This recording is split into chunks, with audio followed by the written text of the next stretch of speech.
Oke, hari ini kita akan belajar tentang kesetimbangan kimia, dan mungkin nanti beberapa materi juga kita akan pelajari. Dalam soal UN, nanti untuk kesetimbangan kimia sendiri umumnya hanya ada dua tipe soal, yaitu penentuan nilai Kc Kp dan faktor pergeseran kesetimbangan. Dan umumnya yang lebih sering dikeluarkan adalah yang faktor pergeseran kesetimbangan. Tapi tetap kita bahas saja dua-duanya. Nah, kita mulai dari penentuan nilai Kc dan Kp. Seperti yang sudah diterangkan sebelumnya di pembahasan soal, jadi untuk Kc dan Kp, ingat hanya berlaku untuk yang wujudnya gas dan aqueous ya. Jadi solid dan liquid tidak perlu dimasukkan ke dalam Kc ataupun Kp. Misalkan saya punya reaksi, ada A dengan wujud solid ditambah 2B gas setimbang menghasilkan 3C gas. Nah, bagaimana persamaan Kc-nya? Maka kita buat nanti Kc akan sama dengan konsentrasi C pangkatkan koefisiennya yaitu 3 dibagi dengan konsentrasi B pangkatkan koefisiennya yaitu 2, atau produk dibagi reaktan. Tentunya mencari nilai C konsentrasinya nanti seperti biasa, yaitu mol dibagi volume. Dan mol ini harus sudah saat setimbang, bukan mula-mula, bukan reaksi, tapi setimbang. Selanjutnya mencari Kp, yaitu bedanya sebenarnya hanya ada di ini menggunakan simbol konsentrasi kalau Kc, kalau Kp simbolnya adalah P yaitu tekanan.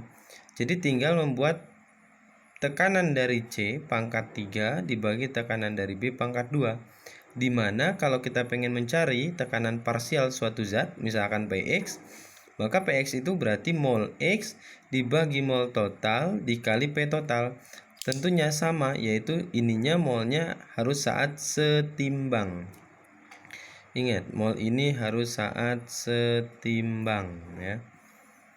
Itu untuk KCKP. Lalu selanjutnya kita ke faktor pergeseran kesetimbangan. Ini sebenarnya konsepnya hanya review aja. Jadi yang pertama kita mulai dari konsentrasi. Yang namanya reaksi kan reaktan menjadi produk. Jadi reaktan setimbang menghasilkan produk. Jadi reaktan sebelah kiri, produk sebelah kanan, diibaratkan seperti itu. Jadi kalau reaktannya diperbesar atau kiri diperbesar, maka dia akan geser ke kanan atau geser ke bagian produk. Artinya yang produk makin banyak berarti.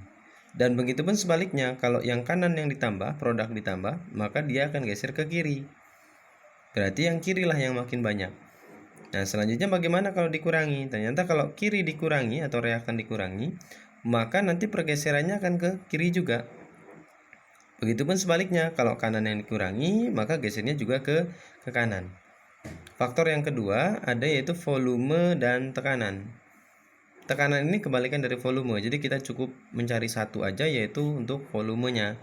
Volume diperbesar, maka geser ke koefisien yang besar. Dan ini pun hanya berlaku untuk wujud gas dan aki dan aqueous ya. Sedangkan kalau volume diperkecil, geser ke koefisien yang kecil, sama untuk gas dan aqueous. Bagaimana dengan suhu? Ingat ya, kalau tekanan tadi kebalikan ya. Bagaimana dengan suhu? Suhu jika diperbesar, maka akan geser ke endoterm. Kadang endotermnya tidak disediakan delta H-nya, maka biasanya disediakan data suhu dan nilai K. Tandanya kalau dia endoterm, berarti nanti kalau T-nya naik, K-nya pun naik. Kalau exotherm, kalau T-nya naik, K-nya turun. Nah, sekarang kalau suhu diturunkan, maka geser ke exotherm ya. Contoh reaksi, kalau ada A gas ditambah 2B juga gas setimbang masukkan C wujudnya gas, delta H-nya min, artinya min itu kan berarti exotherm, melepas kalor. Berarti artinya ke sebelah kanan itu exotherm, berarti ke sebelah kirinya adalah endotherm. Jadi kalau konteks soal ini suhunya saya turunkan, suhu diturunkan, maka geser ke exo kan. Suhu diturunkan geser ke exo, berarti gesernya ke sebelah kanan dengan konteks soal ini. Ini untuk faktor pergeseran kesetimbangan. Nah, sekarang kita bagaimana dengan contoh-contoh soalnya? Kita akan coba bahas untuk beberapa tahun terakhir di soal UN untuk di kesetimbangan kimia. Ya, kita langsung lihat soalnya saja. Di sini sudah ada beberapa soal tentang kesetimbangan kimia. Kita mulai mungkin dari tahun 2019 ya, 2019. Ini soal 2019 UN. Gas amonia di dalam industri dibuat dari campuran, biasanya soalnya soal cerita, berarti ini faktor ya. Langsung ke inti soal ceritanya aja. Untuk memperoleh amonia maksimal. Amonianya sebelah mana? Dilihat dari reaksi. Nitrogen ditambah hidrogen menghasilkan amonia, berarti amonia sebelah kanan. Dan katanya ini bersifat eksotermik. Supaya geser ke kanan gimana berarti supaya geser ke kanan? Berarti supaya geser ke kanan, yang pertama misalkan kita buat dari suhu. Tadi di sini delta H-nya eksoterm. Berarti delta H-nya min ya, eksotermik. Berarti ke kanannya ekso, ke kirinya endo. Artinya bagaimana supaya geser ke kanan? Berarti pertama suhu diapakan? Suhu diturunkan supaya geser ke ekso. Eksonya sebelah kanan. Cari di sini suhu diturunkan. Oh, tidak ada, adanya suhu dinaikkan. Berarti ini salah ya. Lalu kita cek dari yang kedua, mungkin bisa dari tekanan juga boleh. Tekanan, bagaimana dengan tekanan? Tekanan diapakan? Dilihat koefisiennya. Di kiri berapa di kiri? 1 dan 3. Berarti berapa nih? 4. Di kanan ada berapa? 2. Berarti yang kanan lebih kecil. Berarti tekanan diapakan supaya geser ke yang kecil? Tekanan harus apakan tadi supaya geser ke yang kecil? Maka nanti tekanan supaya geser ke yang kecil, tekanan geser ke yang kecil, berarti harus diperbesar ya, harus diperbesar. Maka tekanannya kita perbesar. Di sini tekanan diturunkan. Berarti tekanan diturunkan ini juga salah. Volume diperbesar, jelas salah karena kebalikan dengan tekanan. Lalu yang E, coba kita lihat yang E. Konsentrasi gas N2 dan H2 diperbesar. Mana yang diperbesar? Kiri. Kiri diperbesar, geser kemana? Kanan. Berarti hasilnya banyak yang kanannya. Ya, berarti jawabannya yang E. Berarti ini 2019 ya, jawabannya yang E. Nah, selanjutnya kita cek nomor 19-nya. Ini juga masih kesetimbangan. Ini hanya membicarakan tentang syarat kesetimbangan ya, pernyataan berikut yang benar tentang kesetimbangan. Kesetimbangan itu terjadi, ingat, dalam wadah tertutup, minimal wadah tertutup. Terus laju antara ke kanan sama ke kiri harus sama. Jadi kalau kita bicara lajunya, cari dulu aja tentang laju. Jadi di sini misalkan satu zat cair dalam wadah tertutup. Wadah tertutup akan menguap hingga habis. Menguap hingga habis. 2. Proses pengembunan terjadi setelah proses penguapan selesai. 3. Laju penguapan sama dengan laju pengembunan. 4. Tidak ada perubahan jumlah air dan uap air yang dapat diamati. Kita cek di sini nomor 1, salahnya di mana? Menguap hingga habis.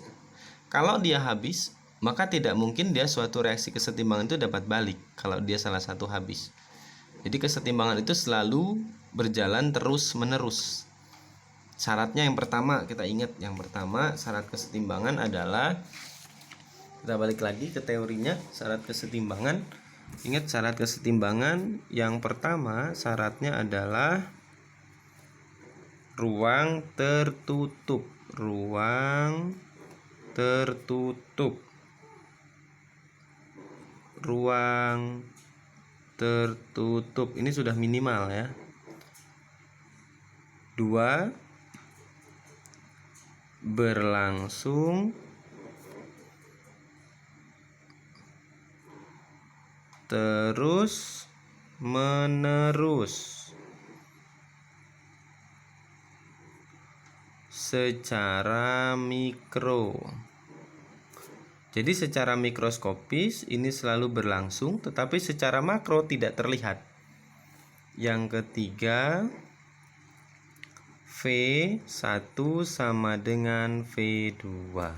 Lajunya sama. Jadi kita balik lagi ke soalnya. Jadi kita dapatkan nanti berarti lajunya harus sama. Berarti laju yang nomor 3 benar ya, laju penguapan sama. Lalu yang keempat, tidak ada perubahan jumlah air. Nah, secara yang dapat diamati secara mikro tidak, tapi secara Secara makro tidak, tapi secara mikro bisa. Jadi jawabannya adalah 3 dan 4. Berarti yang E. Ini 2019. Nah, sekarang kita lanjut untuk mungkin bahas 2018 ya. Nah, di 2018 ini juga masih sama, yaitu faktor pergeseran kesetimbangan ya.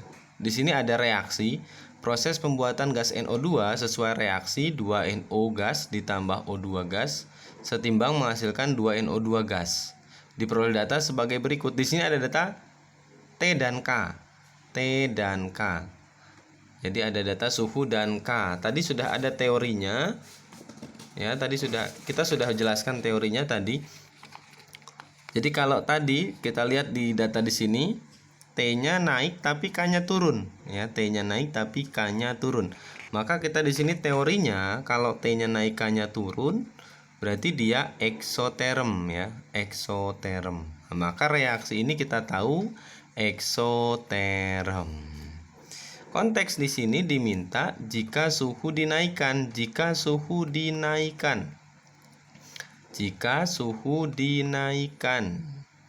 Tadi ini eksoterm, padahal kalau suhu dinaikkan geser ke endoterm, berarti ke kanannya ekso, berarti ke kirinya endo.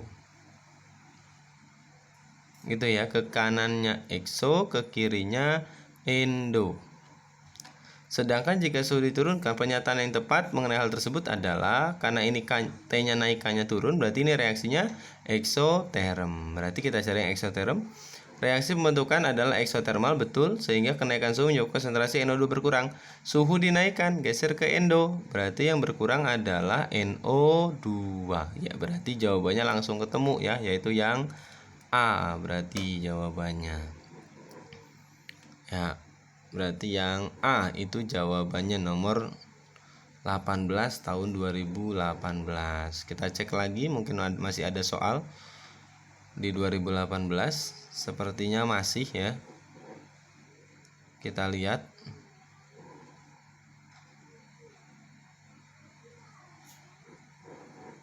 Nah, ini. Nah, dia wacana ya, wacana. Nah, ini dia. Ini juga kesetimbangan, tapi masih dalam konteks buffer ya kesetimbangannya. Seperti yang kemarin, kalau dapat soal panjang cerita seperti ini, langsung aja ke konteks soalnya seperti apa. Berdasarkan wacana tersebut, pemberian larutan bikarbonat pH 6,7, bikarbonat pH 6,7. Tadi dibilang katanya salah satu upaya mengembalikan pH normal darah adalah dengan pemberian masker gas oksigen buffer 6,7. Kita lihat di sini pada kasus alkalosis ternyata pH darah 7,8. pH darahnya 7,8. Padahal normalnya 7,4. Maka langkahnya supaya normal lagi diapakan? Ditambahkan suatu zat yang bersifat yang pH-nya kurang dari 7 supaya dia turun. Berarti tujuannya menambahkan buffer bikarbonat adalah untuk menurunkan pH supaya 7,8 bisa berubah lagi setidaknya jadi 7,4 ini atau 7,45 karena plus minus. Berarti harus tujuannya adalah untuk menurunkan pH. Kita cek menurunkan pH, berarti jawabannya kalau nggak DE ya, menurunkan pH di sini. Nah, tinggal gesernya ke arah mana. Kita lihat bikarbonat. Bikarbonat itu yang mana? Nah, kita lihat aja di sini yang ada asam karbonat karena buffernya kan H2CO3 dan HCO3-. Berarti yang reaksi yang ketiga ya, H2CO3, HCO3-. Ditambahnya bikarbonat. Bikarbonat itu yang mana? Bikarbonat itu kan yang HCO3-. Berarti sama aja soal ini menambahkan HCO3-. Berarti kanan ditambah. Kalau kanan ditambah berarti geser ke kiri. Ya, berarti gesernya ke kiri. Berarti jawabannya yang D, itu jawabannya ya. Nah, itu nomor 10. Nah, sekarang kita cek yang tahun selanjutnya, tahun 2017 ya. Nah, ini juga sama, yaitu masih bicara tentang pergeseran kesetimbangan ya. Pergeseran kesetimbangan. Di sini ada data diketahui reaksi kesetimbangan ya, aki semua. Jika volume diperkecil, tadi kita tahu teorinya volume diperkecil geser ke koefisien yang kecil. volume diperkecil, geser ke koefisien yang kecil. Di sini berapa? 1. Di sini berapa? 4. Di sini 1. Berarti yang kecil mana? Di kiri ada total 5, sedangkan di kanan cuma 1. Berarti yang lebih kecil yang kanan. Kalau volume diperkecil, suhu tetap. Nah, suhu tetap berarti nilai K juga tetap. Ingat, K hanya dipengaruhi oleh suhu. Kalau suhunya naik, bisa aja K-nya turun atau naik, tergantung exo apa endo. Tapi kalau suhunya tetap, maka nilai K juga tetap. Berarti langkah pertama, cari saja yang K-nya tetap. Berarti K-nya tetap. Oh ya, sudah ketahuan. Berarti jawabannya yang D. Berarti ya, jawabannya yang D, yaitu nilai K-nya tetap. Nah, sekarang kita cek nomor 21. Nah, ini ditanyakan KP.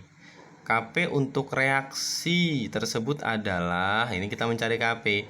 Tadi kita tahu yang namanya KP itu berarti P dari produk dibagi P dari reaktan, pangkatkan koefisiennya. Nah, di sini siapa P-nya? Di sini produknya adalah AB, sedangkan reaktannya A dan B2, A2 dan B2. Maka kita tahu nanti di sini KP-nya bisa dicari dengan cara, berarti KP akan sama dengan, ya, KP kita balik, coba mengerjakan dulu. KP, kita butuh datanya ya. KP akan sama dengan P dari AB pangkat 2, P dari AB pangkat 2 dibagi P dari A2 kali PB2.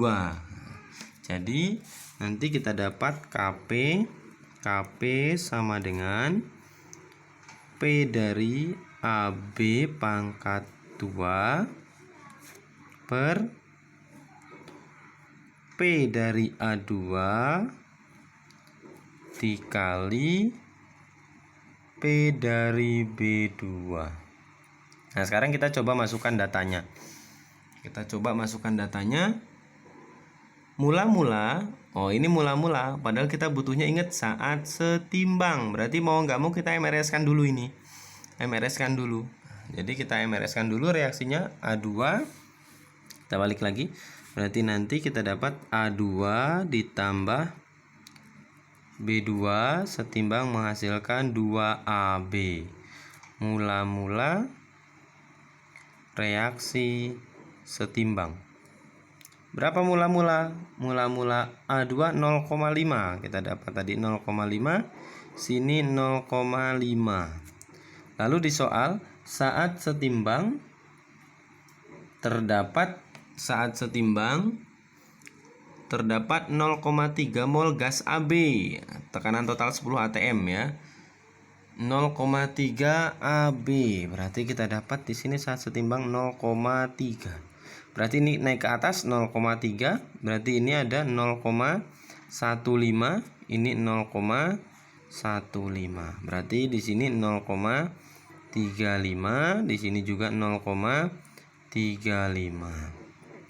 Dengan P total katanya 10. Maka kita dapat masukkan PAB, berarti mol dari AB berapa? 0,3. Berarti 0,3 per mol total. Mol totalnya ada 0,35, 0,35, 0,3. Berarti 1 ya. 1 dikali P totalnya berapa? 10. 10 pangkatkan 2.